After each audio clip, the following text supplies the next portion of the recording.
So for today's video, mag-abono unta tag humay. So paglakaw na mong mama, nakita na mo daghan na man mga ulo-ulo sa Bisaya. Sa English, ginatawag na siya og tadpole, mga itlog or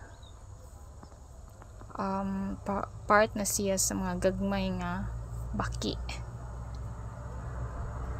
Murag stage na siya nga na ay inihumag lay eggs or pangitlog sa baki. Muna na siya tadpole. Nahimo na siyang tadpoles. So daghan kayong mga nanglangoy dahil sa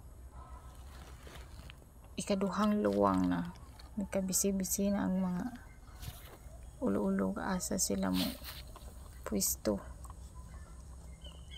So na-curious ko gatan-aw nila ako nang gi-zoom, gi-check na ko nga. Nakainom ko sa una, magduwa-duwa mig ingani. Isud ni namo og kanang galon unya. Amo na siyang dula-dulaan, amo na siyang ibuwad or tanaw-tanawon ra namo, maglangoy-langoy.